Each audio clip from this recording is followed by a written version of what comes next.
parlait de quoi? Mécanisation de l'agriculture.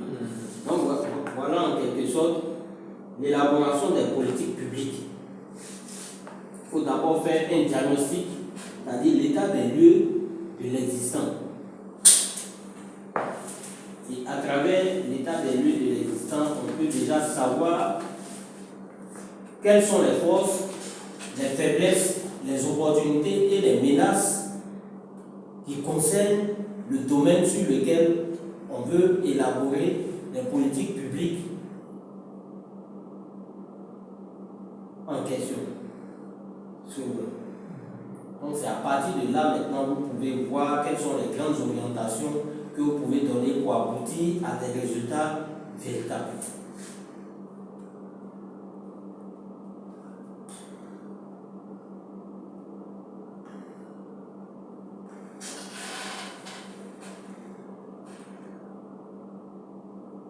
Ces projets ne se résument plus uniquement à la mise en place de grands équipements informatiques dans l'administration comme dans les années 2000. Ils entendent diffuser dans la sphère publique de nouveaux outils et usages, de nouvelles manières de rendre un service public ou de concevoir les relations entre citoyens et administration. Ces programmes ne sont donc plus seulement technologiques, liés à l'acquisition d'un outil, mais bien une transformation des usages et intègrent dans beaucoup de pays une dimension d'inclusion numérique afin d'en faire bénéficier l'ensemble des citoyens. Donc comme on le voit ici, de plus en plus, les gouvernements vont mettre l'accent sur les grands projets, notamment l'équipement, les grands équipements informatiques dans l'administration. C'est la raison pour laquelle la question que vous avez posée dès le départ est une question pertinente. On parle de plus en plus de dématérialisation de l'administration. Comment aussi ne pas implémenter cette dématérialisation-là dans l'organisation des concours? Est-ce que vous voyez? Mais ça va garantir plus de crédibilité, plus de fiabilité et moins de contestation. Si tu es sûr que bon, tu vas à un concours, on fait des choses, dès que vous finissez en même temps, les résultats sont là. Ça là, personne ne peut venir dire non, ils ont donné à l'un de ou bien ils ont fait ceci. Tu ne peux pas accuser quelqu'un. Est-ce que vous voyez? Donc moi je pense que la dématérialisation qui est enclenchée en Côte d'Ivoire doit aboutir à cela aussi. Ça va permettre de donner plus de crédit à nos différents concours. Et là, c'est très important. Peut-être par la suite, si on veut, on peut voir ça aussi au niveau des examens, à grand tirage. Mais déjà, si on commence par les concours, ça va permettre de... C'est aussi un processus de bonne gouvernance.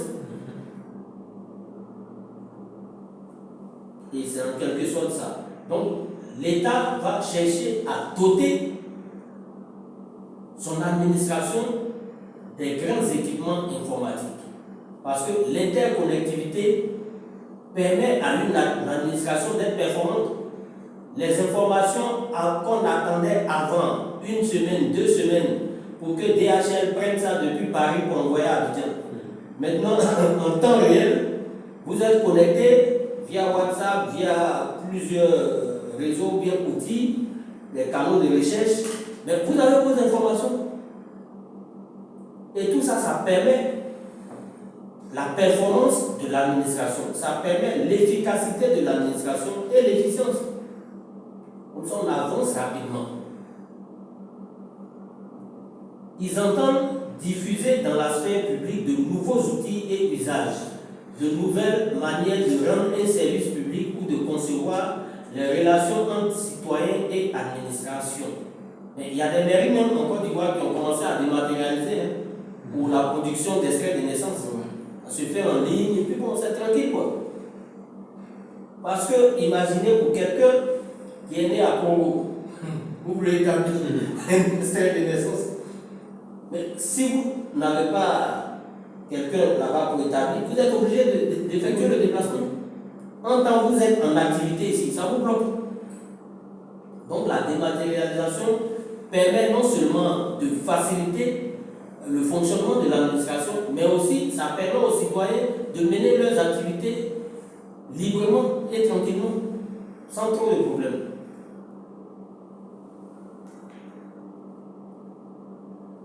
Ces programmes ne sont donc plus seulement technologiques, liés à l'acquisition d'un nouvel outil, mais bien une transformation des usages et intègrent dans beaucoup de pays une dimension d'inclusion numérique afin d'en faire bénéficier l'ensemble des citoyens. C'est très important. Parce qu'il faut que tous les citoyens puissent bénéficier de cela.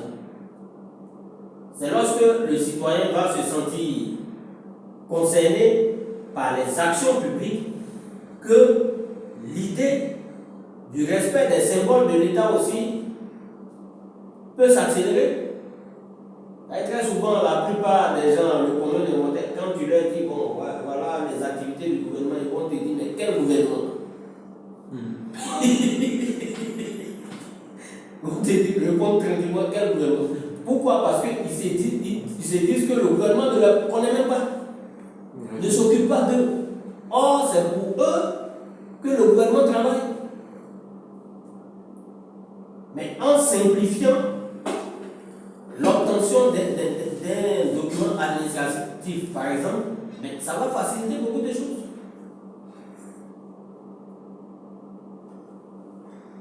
Encore plus qu'à l'étranger, la réforme en France pêche parfois par manque d'ambition initiale,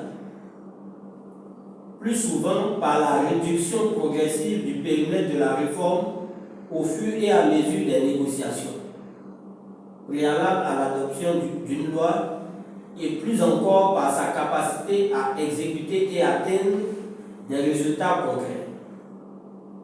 Les difficultés inhérentes à la mise en œuvre de toute réforme sont accrues dans le secteur public qui intervient sur une échelle beaucoup plus importante.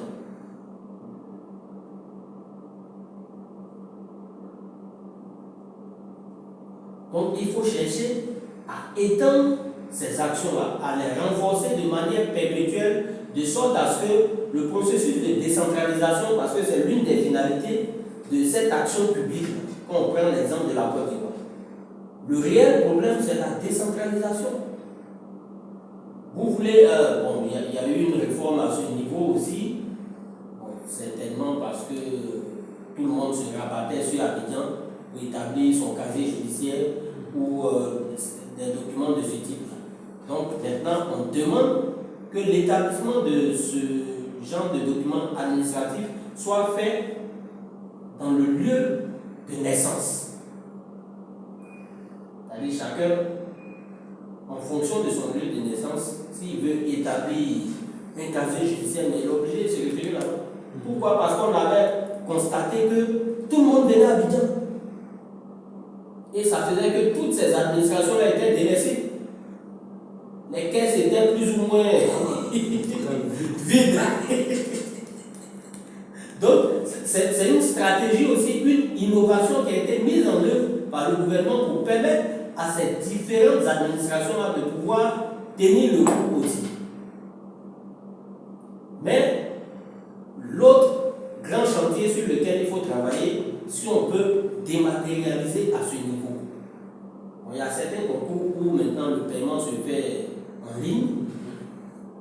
Tout ça, ça simplifie les choses. Pourquoi? Parce que quand les gens devaient payer pour participer à des concours, c'était des longues files. Et on voit comment les gens se bousculaient et ça créait un cadre même de corruption en bas. Tout ça. Donc la dématérialisation est une réalité qui s'impose à tout État qui veut s'inscrire dans un processus d'évolution. Les difficultés inhérentes à la mise en œuvre de toute réforme sont accrues dans le secteur public qui intervient sur une échelle beaucoup plus importante. Ça, c'est une réalité. Pourquoi? Parce que quand on prend des réformes, leur application à une échelle réduite peut se faire facilement. Bon, quand on dit facilement, il faut quand même nuancer. Ce n'est pas aussi facile, mais comme c'est à une petite échelle, les difficultés ne sont pas aussi énormes comme ça peut l'être à l'échelle nationale pour les services publics. Mais quand il s'agit de services publics, les difficultés sont énormes d'une réforme. Et par rapport à cela, il faut arriver à mettre en place un système de sensibilisation, de communication, d'information et d'emmener tous les usagers à s'approprier cette réforme. Il y a eu des réformes concernant le secteur des transports. Parce qu'on dit que cette réforme, c'est pour régler un peu le problème des accidents, la vidéo-verbalisation. Bon, normalement, la vidéo-verbalisation, depuis que c'est arrivé, on devait assister à une réduction accrue des accidents. Bon, selon les chiffres officiels, on dit que les accidents, ce n'est plus comme avant. Mais au regard de certaines réalités du terrain, on se rend compte que même si les accidents ne sont plus comme avant, mais les accidents sont réduits, mais avec un niveau de gravité souvent extrême.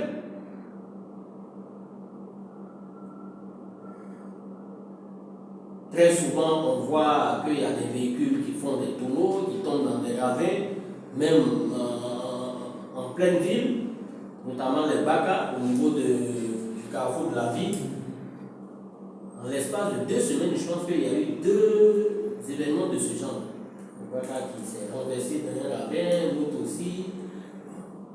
Tout ça, ça montre que les réformes doivent être accompagnées, non seulement par doivent être précédées par une bonne sensibilisation, mais accompagnées aussi par des sanctions exemplaires qui s'imposent à tous.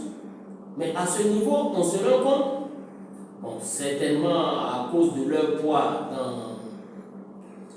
dans la fluidité routière, les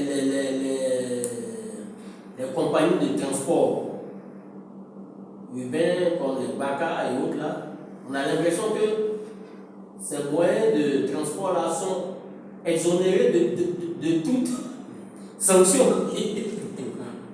Parce que ce sont les usagers particuliers qui s'arrangent à respecter les normes, les principes établis. Mais lorsqu'on voit les Baka, on se demande si vraiment cette loi-là s'applique à tout le monde. Parce que la même conduite qu'ils avaient il y a 20 ans, c'est la même conduite.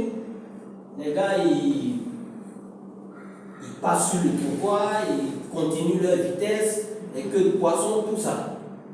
On ne sait pas où on va avec. Sans s'inverse, ils ne respectent rien. Ils cassent toute la voie publique pour charger, et puis bon, ben, et puis il y a rien. Tous les usagers, vous attendez, oui, et puis il y a rien. Et puis il y a rien, on ne leur fait rien.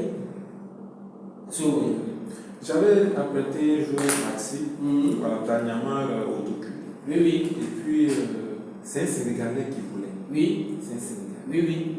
Donc, on venait et puis, bon, ben, il y a un Baka qui s'est stationné devant nous. Oui, oui. Le gars me classant même là. Ça ne le dit rien. Il regarde d'ailleurs là-bas, madame, 200 euros, 200. Ça ne lui dit rien. L'apprenti même nous regarde comme ça, il vient, il frappe sur le drapeau comme ça. Et puis, il y a rien. C'est l'incivisme. Et puis, ce qui m'a fait mal, le Sénégalais dit mais que la Côte d'Ivoire, c'est un pays. Non, mais là, c'est pas possible. C'est ce matin. Il dit mais que ça, c'est pas un pays. Vous voyez ça. Et que chez lui au Sénégal, oui. Que tu ne peux pas garer oui. Sur la grande voie, oui. entrer, même descendre quelqu'un sur la voie même là, et tu ne peux pas. Que tu fais ça, que les autres, ils vont venir, la police, il va. Ça, c'est. On va te retirer ton permis pendant 6 mois, tu ne vas plus jamais rouler. Le propriétaire de la voiture, on va le convoquer, tout ça là. Tu vois ça. Voilà. Mais c'est à ça qu'on doit. Le véhicule même là-bas être stationné, ça ne va plus rouler. Ça ne va plus rouler. Donc, c'est quoi? Des amendes. C'est à ça qu'on doit regarder. Mais la Côte d'Ivoire, c'est du n'importe quoi. Non, mais là, ça fait honte. Mais ça m'a fait honte. Ça m'a touché. Oui. Ça m'a touché. J'étais obligé de parler dans le même sens que lui. Oui. Non, mais c'est clair. Ouais, je me suis Faut fait lever passer la pour honte. un étranger. Oui. Parce que je ne veux pas dire que moi je suis. Faut lever la honte. C'est ça. Non, c'est dommage. Franchement, C'est dommage. Tous les pays de la sous-région critiquent la Côte d'Ivoire. Ça dit c'est C'est dernières clair. années, le pays a pris des autres. voilà, autre mieux, en tout cas c'est du désordre. Total. Du désordre total. Au point où vraiment, je ne sais pas, nos frères aussi qui sont de l'autre côté, ils ont déshabillé complètement la nation. Oui. C'est comme s'ils ont montré la nudité Tout à fait. de la Côte d'Ivoire. Oui. Voilà, à travers les réseaux sociaux. C'est clair. Aujourd'hui, tout le monde est devenu cyberactiviste. Oui. On crie comme vraiment, N'importe qui dit n'importe quoi sur son pays Oui. et autres. C'est pas Vous voyez normal. un peu dans la sous-région, c'est comme ça les Ghanéens. Tu vois, les Ghanéens Mais ils sont patriotes. Ils parlaient de leur pays. Non. Leur Le président non. Bref, Il y a un gros problème d'incivisme ici. il y a un problème. Il y a vraiment un problème. C'est pas normal. Mais ce que vous dites, c'est tellement juste que ces cyberaktivistes-là, ils ne savent pas que c'est le pays qu'ils exposent. Ils exposent, ils ont tout. Ça dit, ils ont exposé pour que vraiment la Côte d'Ivoire, Oui. en tout cas, relève de ces sommes-là. Oui. Mais moi, vraiment, je ne sais pas. Il faut des mesures fortes. Il faut des mesures vraiment Oui. fortes. Parce que Il faut des mesures fortes Oui. pour changer cette classe politique. c'est clair. Ça dit les héritiers du fouet là. Oui. Mais tout Ils le doivent aller à monde, la CKE. voilà, à l'écart, Oui. pour faire venir de nouvelles personnes que les cyberactivistes C'est ça. ne connaissent pas. Tout à fait. Tout à fait. Tout Voilà. à fait. Pour mettre un terme à leurs activités. Parce que on dit il y a une loi ou bien je ne sais pas quoi contre les cyberactivistes qui font du n'importe quoi. Mais ça continue. Ça continue. On est spécialiste dans la prise des lois, des décrets, mais on n'applique pas. Ça continue. On continue d'insulter en désordre. Désorder en désordre. Non. Moi, souvent, quand je regarde leurs vidéos, ça fait honte. Ça fait honte. Parce que moi, je me dis quoi? Ça fait honte. Ce que le président fait. Oui. Il faut- Mais il y a des choses qu'on ne doit pas dire sur les réseaux. Il y a des choses qu'on ne doit pas dire sur les réseaux. Parce qu'en parlant, on donne l'occasion aux autres de nous dire ce qu'ils ont. Les présidents sont ce qu'ils sont. Oui. Voilà, mais venir montrer la nudité même de la Côte d'Ivoire, insulter ton président depuis l'extérieur et autres, insulter la nation ivoirienne, et toutes les institutions. Ils donnent une image de l'Ivoirien comme un voyou. Voyons, Un impoli. mais comme ça, là, comment voulez-vous que les Maliens qui viennent les Guinéens là puissent nous respecter? Non, mais c'est clair. Aujourd'hui, on crie toujours sur la toile, bon, Oui. le pays, on a bien ça aux étrangers, mais non, nous tous nous sommes des fautifs. Non, mais c'est clair. Oui, mais si tu exposes ton pays, C'est clair. et c'est tout à fait normal que C'est les gens clair. vont savoir ce qui se passe. C'est clair. Et plutôt que vraiment se faire là, nous ça nous fait en tout cas très mal au cœur, parce qu'on n'a pas un autre pays. C'est ça. Voilà. C'est ça. Voici. Et quand c'est bizarre pour tout le monde. C'est bizarre pour tout le monde. Ouais. Ah, Voilà. Aujourd'hui, n'importe qui crie sur l'Ivoirien et puis bon, il n'y a rien. C'est ça. Pas quelque part. Voilà. Dommage. C'est dommage. Il faut vraiment, je ne sais pas comment ça, mais il faut vraiment que ça prenne un tel jour. Tout à fait. Que Ce sont des mesures fortes. les cyberactivistes là, bon. Oui, oui. Voilà. Moi, je ne vois même pas ce qu'ils apportent à un État. Et quand les autorités les sortent, En fait, il y a d'autres qui font ça. Vous Oui. voyez, nos dirigeants même là, ça dit tous les Ça politiciens, les arrange aussi. ils ont leur gars, Oui. ils financent ça. Oui, C'est qu'ils ne peuvent pas dire oui, oh, oui, les autres là disent ça oh. oui. Et ils les financent, ils leur donnent à Oui. manger. Il y a d'autres Oui. qui ont fait de ça. Mais souvent, ce sont eux-mêmes qui encouragent ça. C'est eux qui encouragent. Ils légitiment ça même. Voilà. Et puis de deux, l'Occident ne peut pas trop, disons, s'immiscer dedans. Oui, Parce oui. que ça donne de l'argent. Oui, Voilà, au Bill Gates, Tout à fait. voilà, Zuckerberg. voilà, ça leur donne de l'argent, ça donne l'argent à Facebook, Oui. tout ça. Oui. Vous avez vu? Quand les gens, comme Issa Kofi, Oui. quand il fait ces trucs-là sur Facebook, Oui. les cyberactivistes, ça, quand ils font, les dépôts qu'ils font là, Oui. les dépôts là, il y a quelqu'un, il y a Issa Kofi qui a dit que sur, je crois, c'est quelqu'un lui dépose 5 euros, Google ou bien Facebook a, je crois, ça c'est 3 euros. Tu vois ça. Voilà. Et le reste, lui, il est- Oui. Voilà. Donc, les gens enrichissent ces gars. Voilà, ils enrichissent ces gars et ils s'enrichissent. Donc, Oui. du coup, tu ne peux pas dire, bon, ben, il fasse une vidéo de telle C'est personne. ça, c'est ça. Voilà, Parce tu que peux pas. à n'importe quel coup, Voilà. ils gagnent. C'est comme un peu les sociétés de téléphonie mobile, Oui. Orange. Quand tu fais une transaction, ça dit, tu as créé ton truc d'Orange Money et puis les gens viennent chez toi. Oui. Orange reçoit plus que toi-même qui as assis même En train de travailler, du matin au soir. Du matin au soir. Oui. Tu sais ça au moins. C'est ça. Voilà. C'est la même chose comme ça. C'est ça. C'est la même chose comme ça. Non. Voilà. C'est des comptes qui sont ouverts. Oui. C'est des comptes. Oui. Et donc le gars vient, il met son portable comme ça, il dit le direct, connectez-vous, partagez. Bon, j'attends tel nombre de personnes, partagez. S'il n'y a pas 1000 personnes, je ne parle pas. Je ne parle pas. Et les gens viennent se connecter aussi. Il va dire quoi de bon que tu ne sais pas de bon. Et moi, je ne vois même pas ce qu'ils enseignent même ça. C'est des bêtises. Voilà ça, ils s'enrichissent avec ça.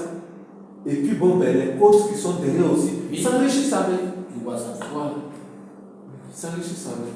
Parce que quelqu'un qui fait connecter peut-être 5000 personnes à Internet. Imaginons, le jour où on dit que Soros devait faire une déclaration. Oui. Tous ceux qui n'ont pas écrit du Internet, c'est ça. Ils sont allés charger. Ils sont allés mettre ils ont mis les voilà, ils ont souscrit ceux qui sont à Move, Orange, tout le monde est allé sur ça. Tout le monde. C'est devenu le lieu privilégié. Donc les sociétés de téléphonie mobile là, voilà, ils ont vu les chiffres d'affaires vraiment gonfler tout ça. Tout à fait. Imaginons que tous les cyberactivistes qui font des vidéos, s'il y a 1000 connexions, cela veut dire qu'il y a 1000 portails qui se sont connectés avec l'Internet. C'est-à-dire qu'ils ont payé. Et c'est de l'argent. C'est de l'argent. Voilà. Donc les gens, ils ont des ristournes. C'est ça. Voilà. Non. Tant que ça restera un business de ce genre-là, c'est un business de ce genre. Ce système de cyberactivisme là ne va pas faire.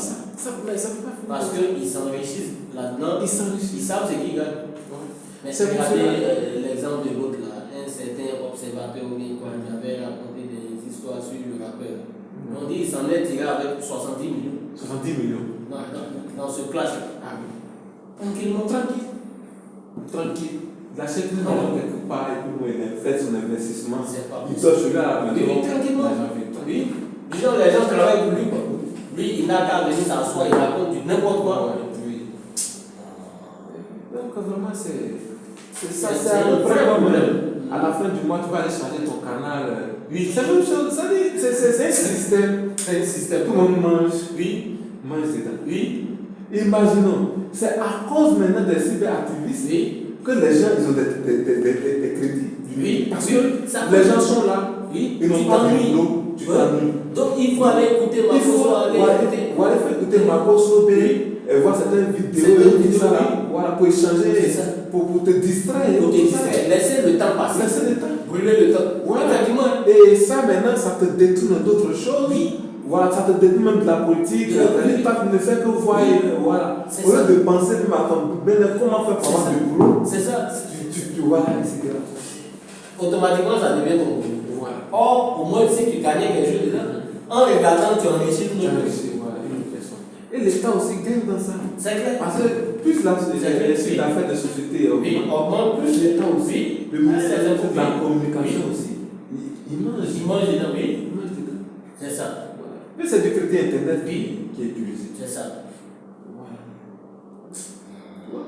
Des gens parlent il y a plus de 5000 connectés direct. Ça, c'est du marketing. Voilà, direct. La seule chose, c'est de prendre des mesures. Des mesures et ces mesures-là doivent être appuyées de sanctions. Il y a des gens qui disent n'importe quoi, des gens vulgaires, surtout nos gars qui sont en France. Les dames. On ne sait pas de quel droit elles se voient comme des stars. Ils viennent raconter du n'importe quoi. En tout cas, le pays là.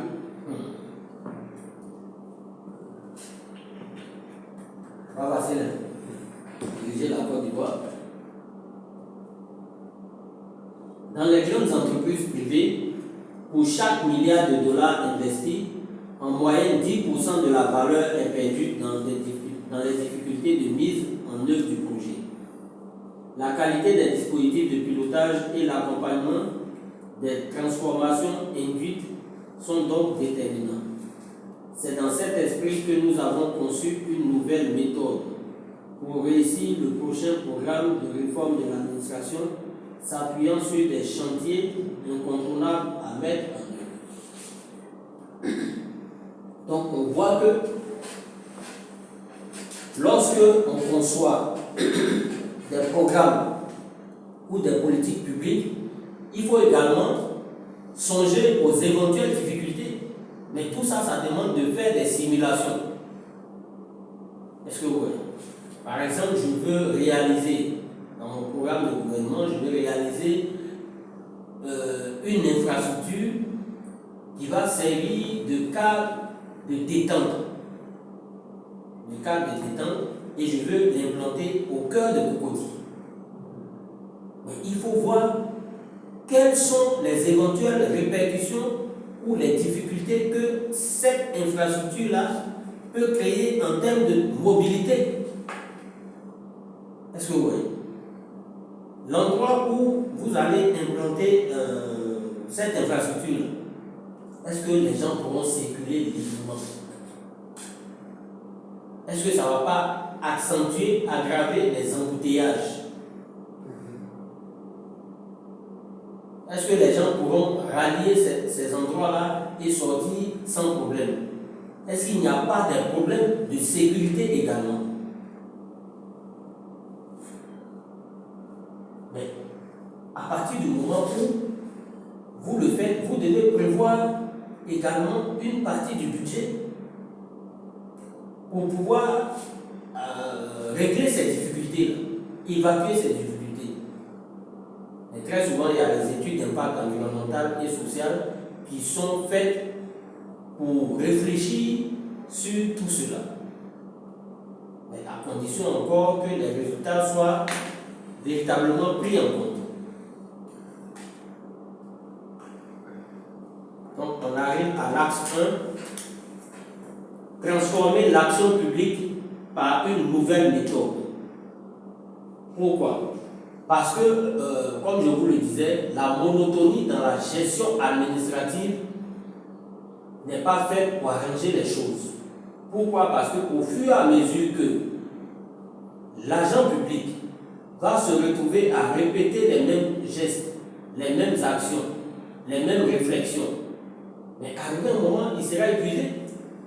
Il n'y aura plus d'engouement, il n'y aura plus de ferveur, il n'y aura plus de motivation. Souvent même à venir au travail. Parce qu'il va se dire, bon, ça, c'est une routine. Donc il faut chercher à transformer. Et la transformation prend non seulement en compte le cadre de travail, le mode de fonctionnement, mais aussi le mode d'insertion des individus, des agents. Comment arriver à permettre à ces personnes-là de pouvoir mieux s'épanouir en travaillant. C'est la raison pour laquelle de plus en plus il y a des administrations qui ouvrent des lucarnes en permettant à leur personnel de mener des activités extra-professionnelles, notamment le sport, les activités sportives, où il y a d'autres choses, peut-être les sorties détente. Ça prédispose l'individu. Au niveau des outils de travail, mais il faut améliorer tout ce qui est comme outils informatiques. C'est-à-dire les ordinateurs, les vieux ordinateurs bureaux qui étaient installés. On peut passer à des ordinateurs portables. Pourquoi les ordinateurs portables? Parce que ça peut permettre à chaque agent d'être opérationnel, quel que soit l'endroit où il se trouve. Ça, c'est aussi très important. Parce qu'il peut se déplacer avec, et puis tout ça. Il faut aussi veiller à rendre le cadre de travail attractif. Est-ce que vous voyez? C'est-à-dire, on peut même innover en mettant en place des systèmes de décoration d'intérieur. Ça permet de voir qu'il y a un changement. Ce ne sont pas les mêmes murs que vous voyez à tout moment. Donc tout cela fait partie de la transformation de l'action publique. Et cette transformation de l'action publique a pour premier point les grandes orientations du développement établies par le gouvernement. Qu'est-ce que le gouvernement pense de la politique agricole? Qu'est-ce que le gouvernement pense de la politique sanitaire? On a vu que depuis un moment, en Côte d'Ivoire, la politique sanitaire consiste à multiplier les infrastructures sanitaires et à les rapprocher de la population. À l'intérieur, on entend parler de construction d'hôpitaux généraux, de CSR, centres de santé ruraux, de centres de santé urbains, mais tout cela, c'est pour renforcer la capacité d'action et de réactivité des prestataires de santé. Et c'est très important. La pérennité de la méthode est une condition indispensable de son succès. Mais quand vous voulez mettre en place une méthode pour simplifier, pour fluidifier, pour rendre accessible votre action publique à tout le monde, mais il faut veiller à ce que cette méthode-là soit durable, c'est-à-dire qu'elle puisse s'étendre dans le temps. Parce que si c'est une méthode juste pour un moment, mais elle finira par épuiser non seulement les individus, et elle finira elle-même par s'essouffler. Est-ce que vous voyez? C'est ça qui génère très souvent des départs de certains agents, parce qu'il n'y a plus de motivation, il n'y a plus d'argent, de choses, d'engouement plutôt. Si les orientations des politiques publiques et leurs résultats sont par nature politiques et engagent plutôt les élus, la méthode en elle-même doit être, autant que faire se peut, dépolitisée. Ça, c'est très important. La méthode doit être dépolitisée pour favoriser la continuité du processus de réforme. Ce qui veut dire quoi?